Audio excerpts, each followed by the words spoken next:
Hey,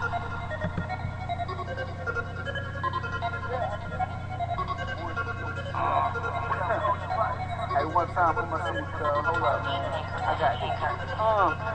Sun City, that's my home. My house is the sun bowl. Two-tip miners going hard. We out the Southwest jungle. We get it loud, y'all mumble. We run it back, y'all fumble. Opponents stepping on the field and they getting beat like a console. Eloy Edgerton on the line. Colin Brooks, they stay blocking. Slim Nelson gon' knock them down. Ain't no getting by. Jarrell Watkins, Wayne Frazier, and James Robinson for the world on the front line. Paul Tatiana, Paulo the business. Eat them up like lunchtime. No defense, don't want none. Cause we still got James Martin. Making holes for Archie Golden. But hold up, we just getting started. LA gon' break through and knock over your linebacker. Nate Jeffrey touch the rack and he taking off like a firecracker. Ain't no competition, dog. We exceed y'all boys fail. Ring, that's Josh Bell. On the fly, that's Melvin 12. What was gonna happen if you don't defend Jim Jones? It's either gonna be him or Felix Nebo in the end zone. My squad is too cold. Devin Patterson, don't press him. Put your hands down on the floor. Touchdown, Jordan Leslie. If Cole Freytag on the field, then tell your defense to forget it. Cause the bomb squad is too live. It ain't no stopping Mike Edwards. Don't even try to blitz, cause if you do, you will regret it. Carson Meager gonna bomb it either to Trey Ford or Kevin Perry. Highlight one-handed catch. Yeah, that was probably Aaron Thomason, and y'all probably done your safety trying to hit Craig Renrick. Offense is top notch. Best Sullivan throw it up. Nick Lamberson got a cannon. TD keep loading up. Your D-line in on the ground like they don't even know what's up. Call the other team and tell them boys to quit. Cause ain't no point in them showing up. Them boys go hard from start to finish. Anybody in our way, guarantee they take the finish. Dog, messing with my squad. We gon' give it worth the business. Put your picks up. I welcome you to Minor City. Minor City, anybody in our way, guaranteed they get the minutes. Dog, messing with my squad. We gon' give it worth the business. Put your picks up. I welcome you. Alright now. Alright. Okay, we just scored and Stephen Valley has kicked it out. Welcome in. Chris's Corner. First time on Spreaker.com. I think I'm recording right now. Right? It says 2:20 on the clock, so welcome in everybody. If you're listening, I'm Chris Sylvester. I'm your host. It is August 18th, 7:01 on the east, 4:01 out here on the west, and just a busy Saturday in sports.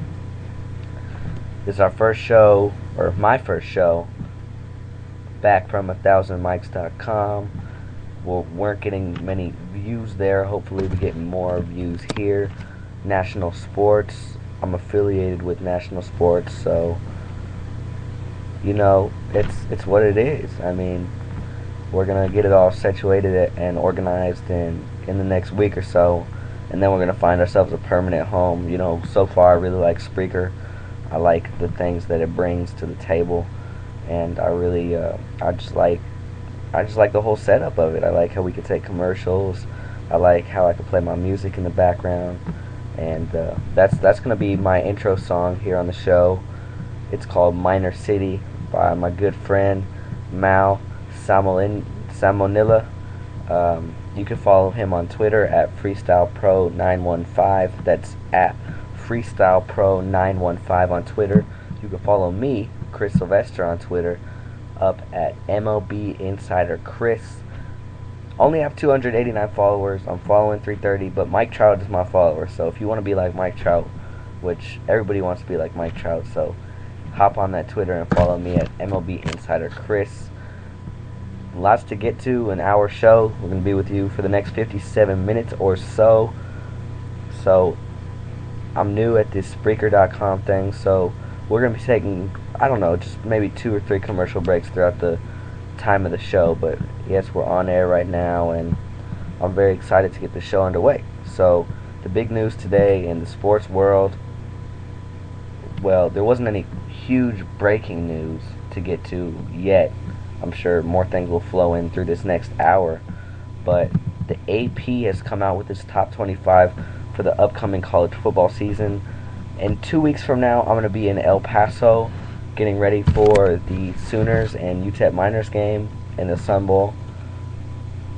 I'm going to be going nuts in 2 weeks from now. Heck, I'm going nuts right now. I cannot wait for college football season to get underway. I hope you guys can't wait either. It's just less than 2 weeks away, actually.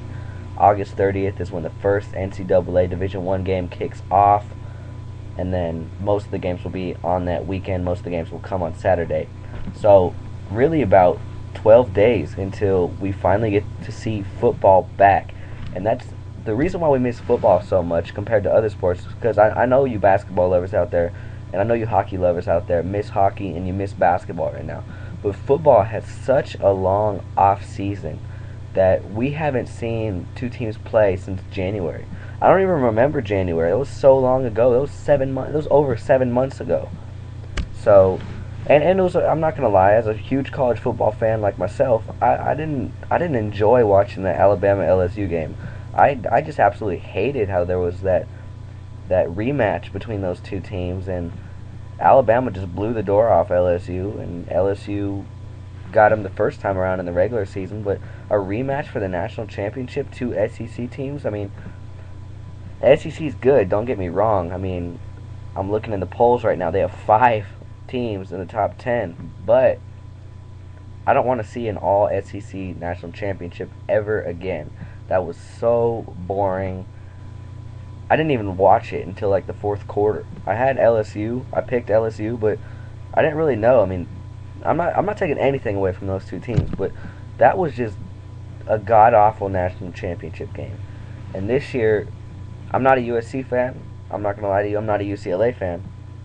I'm not gonna lie to you about that. I'm not really any kind of big conference fan. I'm a UTEP Miners fan, but you know, USC, I would love to see them in the national championship game this year. They are such an explosive team, and that's where we're gonna get rolling on these rankings right now. USC is gonna start at number 1 in the AP Top 25. USC returns quarterback Matt Barkley. They got Silas Red from Penn State, and then of course they have those 2 great receivers in Marquise Lee and Robert Woods. Those are gonna be the core 4 guys, plus the defense, plus the tight ends, plus the offensive line, and the special teams and the kicking game that's going to get this team to an undefeated season.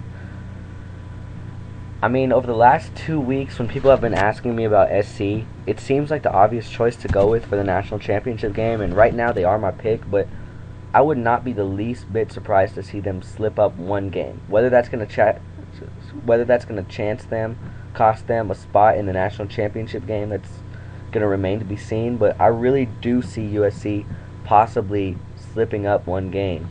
I mean, USC, they're so strong, and they have a very weak non-conference schedule outside of Notre Dame, who's barely ranked top 25, not even in the AP poll, but they're top 25 in the other poll, the media coaches poll.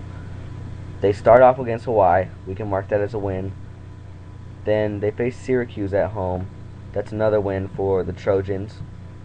They go to Stanford, who's ranked number 21 in the nation. Of course, they don't have Andrew Luck anymore, so that's probably a game that SC can win. Of course, that crazy triple overtime game last year between the Cardinal and the Trojans, that fumble in the end zone, and Stanford recovered and stayed undefeated for the moment before getting knocked off by Oregon later in the season. But obviously a huge game right there. That's going to tell you where USC's at that point, because you're not really going to get to see how good they are against teams like Hawaii out of the Western Athletic Conference and Syracuse out of the Big East. And we'll get to those conferences and the teams that are ranked in those conferences in a moment.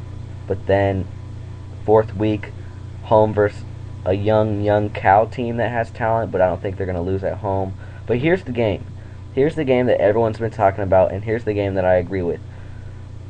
At Utah, Thursday, October 4th on ESPN.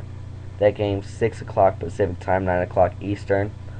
That's the big slip-up potential game for USC. Utah, not ranked, but are receiving votes for the top 25. Utah, very good squad. Probably should have represented the Pac-12 West. They should have represented the Pac-12 South instead of UCLA, to be honest with you, last year. They went 4-5. UCLA ended up going 5-4. They had this stupid slip-up game against awful Colorado Buffaloes that they should have won last year. So watch out for Utah. Much more experience. They're going to have their quarterback healthy again. Utah's the team that I think could take down USC. And if they don't take down USC, wait for the next week. Washington has Keith Price up at the helm. I know they lost Polk in the backfield, but still a very tough place to play. And the last time USC went up to Washington, they lost. So obviously this USC team's very, very good. They're number one in the nation in my eyes and in the eyes of the Associated Press. But look for that to be a slip-up game. So as you go through the first 6 games, there's a chance at 6-0, and there's a chance at 5-1. There's a chance at 4-2. There's even a chance at 3-3. Is 3-3 going to happen? No. Is 4-2 going to happen? No. Is 5-1 going to happen? Possibly. We're just going to have to wait and see. If USC's healthy and plays at the top of their game all the way through the season, there's no doubt they're going to be in the national championship game. But obviously, just really quick going down the rest of the schedule, don't want to spend too much time on the Trojans. Then they're at home versus Colorado, that's a win. At Arizona, that's a win. Versus Oregon at home, Oregon's a little bit depleted, but and they beat Oregon last year. But Oregon is such a good young team still. They got DeAnthony Thomas, just makes plays like nobody, and Barner, the quarterback, he's going to be great for Oregon. He looked really good when Darren Thomas missed a couple of games last season, so don't be tripping out on Oregon. It's still number 5 in the nation, and who knows, that could be a very good game at the Coliseum Saturday, November 3rd. Then they're home against Arizona State, wanting some revenge. I think they'll get it from last year. They lost at Arizona State. At UCLA, they blew the door off UCLA, to say the least. Last year, they go to the Rose Bowl and play the Bruins. That should be a win. And then they're home against Notre Dame. A good Notre Dame team, but just kind of not the team that's going to come into the Coliseum and beat USC. If that's anybody, that's going to be Oregon. So USC, number 1 in the AP Top 25. Then you go right to Alabama. And this is my national. I think right now 1 and 2. It's the cliche thing to say, but these two teams, USC and Alabama, really are the best 2 teams in the nation coming into the season. I mean, there's always going to be that other team that emerges from outside of the top 10 and comes in and makes a very strong push. But I really do see these 2 teams in the national championship. Alabama just such a solid defense. Their opponents averaged 8.2 points per game against them last year. That is phenomenal. And then they absolutely embarrassed LSU in the national championship game. It's not like they blew them out by any means. It was a what? It was like a 21-3, 21-6 game, 21-0 game. I'm not sure. That's how boring it was to me. But Alabama comes back strong, but they have a lot tougher of a schedule than USC. They open at home versus Michigan. I do think they're going to win that game, but I do see trouble in that game for Alabama. I see Denard Robinson definitely as a Heisman candidate this year. You know, he's really worked on this passing game in the offseason, and the running game's always been there for him. So Michigan comes in as number 8 in the AP poll. And they're going to be a team to watch out for, but I do think Alabama's going to take them down, and that's going to be a tough early season test for the Crimson Tide against the Wolverines of Michigan. Then they're at home against Western Kentucky, is Alabama. Then they go to Arkansas. See, this is going to be another tough game. Number 10 Arkansas coming into the season. I mean, Arkansas returns their starter, Ryan Mallett, and I mean, this team just looks good. Ryan Mallett and his boys from Arkansas, they look good. Even with Bobby Petrino out, new coach in, I still think Arkansas is going to be a very underrated team in the SEC, and I'm not doubting that Arkansas, if they win this game, is going to win the SEC. SEC is not exactly wide open, but there's a lot of very, very good teams in there. As we move to week 4, the Crimson Tide will beat Florida Atlantic. Then they'll beat Ole Miss at home. They'll go to Missouri. That's going to be a tough game for the Crimson Tide, but I think they'll pull it out there. I think they'll pull it out at Tennessee, at home versus Mississippi State, And then the